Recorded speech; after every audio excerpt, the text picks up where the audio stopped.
அனைவருக்கும் வணக்கம் ஃப்ரெண்ட்ஸ். லதா இன்றைக்கி என்ன டிஃபன் பண்ணுறது? இட்லியும் புதினா சட்னியும் பண்ணிடலாம். முதல்ல நம்ம இட்லிக்கு ஒரு 4 இட்லி தான் நான் ஊற்ற போகிறேன். ஏன்னா வேணும்னா நம்ம ஃப்ரெஷ்ஷாக கூட ஊற்றிக்கலாம். ஒரு 4 இட்லியை நான் ஊற்றி வச்சுட்டு கடையில் புதினா வாங்கிட்டு வந்தேன். ஒரு கட்டு 10 ரூபான்னாங்க. புதினா எடுத்து நான் அதை க்ளீன் பண்ண ஆரம்பிச்சிட்டேன். இந்த புதினாவில் நம்ம இலைகளை மட்டும் கிள்ளி எடுத்துக்கணும். அந்த காம்பெல்லாம் தனியாக நம்ம ஒரு மண்ணில் நம்ம நட்டு வச்சா கூட நிச்சயமாக அது நம்மளுக்கு நிறைய புதினா இலைகளை கொடுக்கறதுக்கு நிறைய வாய்ப்புகள் இருக்குது. இந்த புதினாவில் என்னென்னலாம் சத்துக்கள் இருக்குது அப்படின்றத பார்க்கலாம். மருத்துவ மூலிகை பல ஆரோக்கியங்கள் நன்மைகள் தரக்கூடியது இந்த புதினா. ஏன்னா புதினா அப்படின்னு சொன்னாலே மருத்துவ குணங்கள் நிறைந்தது. இது ஒரு மூலிகை, வாசனையாக இருக்கும். உங்களுக்கு அப்படியே அவ்வளோ ஒரு சந்தோஷமாக இருக்கும். இந்த புதினாவை நீங்கள் நுகர்ந்து பார்க்கும்போது ஒரு மன அழுத்தத்தை உங்களுக்கு குறைக்குது.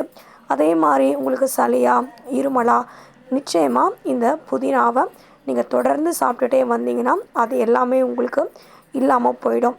சளி இருமலை உங்களுக்கு தடுத்துரும். அது மட்டும் உங்களுக்கு நிச்சயமாக நடக்கும். மேலும் குமட்டல் இருந்துச்சுன்னா அதுவும் நிச்சயமாக இல்லாமல் போயிடும். வயிற்றில் பிரச்சனைகள் ஏதாவது இருக்குது அப்படின்னா அந்த செரிமான பிரச்சனைகளை நிச்சயமாக இது சரி செய்யும். ஒவ்வாமை, ஜலதோஷம், அஜீரணம், எரிச்சல், குடலில் ஏதாவது ஒரு நோய் தொற்று, நோய் குறிகள் அந்த மாதிரி இருந்துச்சுன்னா அது எல்லாமே சரியாயிடும். புதினாவை நல்லா தண்ணி பிடிச்சி வச்சுட்டு அதுக்கப்புறம் அலசி இன்னொரு பாத்திரத்தில் எடுத்து வைக்கிறோம். சில பேர் என்ன பண்ணுவாங்கன்னா புதினாவை அலசிட்டு தண்ணியை இருத்துட்டு திருப்பி அப்படியே கழுவுவாங்க, அலசுவாங்க. அப்படி பண்ணால் என்ன ஆகும்? மண் அப்படியே தான் இருக்கும். அதில் கண்டிப்பாக மண் வர வாய்ப்பில்லை. அதனால தான் நம்ம அலசி நான் இன்னொரு பாத்திரத்தில் நான் வைக்கிறேன். இந்த அலசின தண்ணியை நான் செடிங்களுக்கு ஊற்றிடுவேன். இப்போ இந்த மாதம் பிப்ரவரி, மார்ச், ஏப்ரல் வரைக்கும், அதுக்கு மேலே இன்னும் ஜூன், ஜூலை வரைக்கும் கூட நல்ல வெயில் காயும். அப்போ அந்த செடிங்கள்லாம் ரொம்ப கஷ்டமாக இருக்கும். நம்ம என்ன பண்ணலாம்? அந்த செடிங்களுக்கு இந்த தண்ணியை விட்டுடலாம்.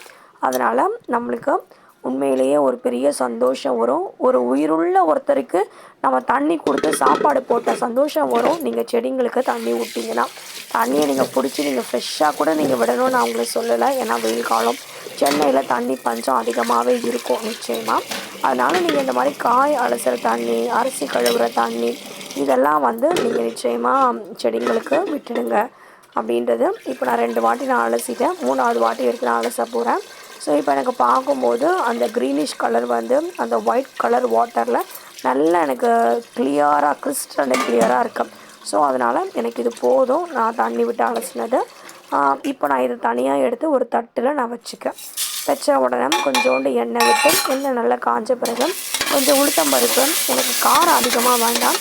அதனால் ஒரே ஒரு காஞ்ச மிளகாயை அந்த விதையை கூட நான் எடுத்துட்டு தான் நான் பொன்னிறமாக வர வரைக்கும் நான் நல்லா வதக்கிட்டே இருக்கேன். இந்த புதினா நம்ம நீர், அதாவது புதினா தண்ணி அது குடித்தா கூட நம்மளுக்கு நல்ல ஒரு செரிமானம் ஆகும்.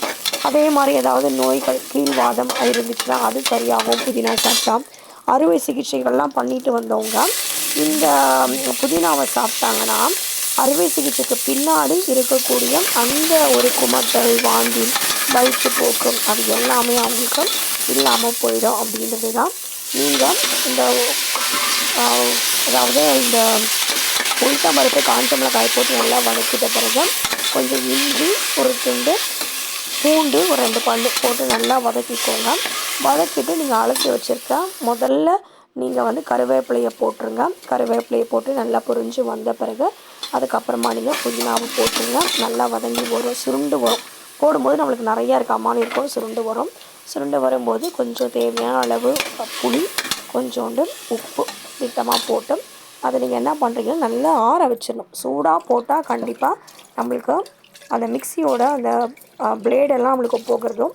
அதனால் மிக்சியை நல்லா வாஷ் பண்ணிவிட்டு முதல்ல தேங்காயை போட்டு நல்லா அரைச்சிக்கோங்க. ஏன்னா தேங்காய் நம்ம போட்டு சேர்க்க போகிறோம்.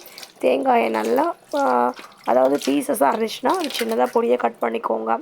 இல்லாட்டி அந்த சீவலில் போட்டு சீவிட்டு பொடியாக நறுக்கிட்டு தேங்காயை நல்லா சூடு பண்ணி, அதாவது நல்லா பொடி பண்ணிவிட்டு அதுக்கு பிறகு நீங்கள் இந்த புதினாவை போட்டு நல்லா அரைச்சிடுங்க.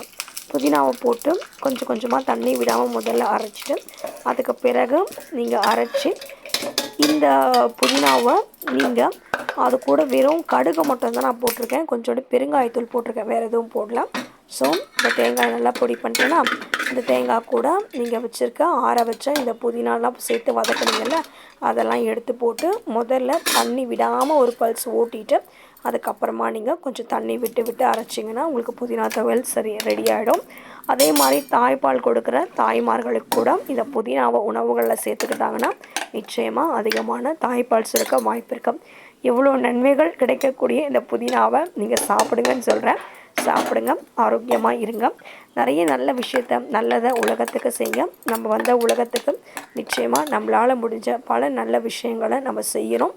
அப்படி செய்யணுன்னா நல்ல ஆரோக்கியம் நம்மளுக்கு முதல்ல இருக்கணும்.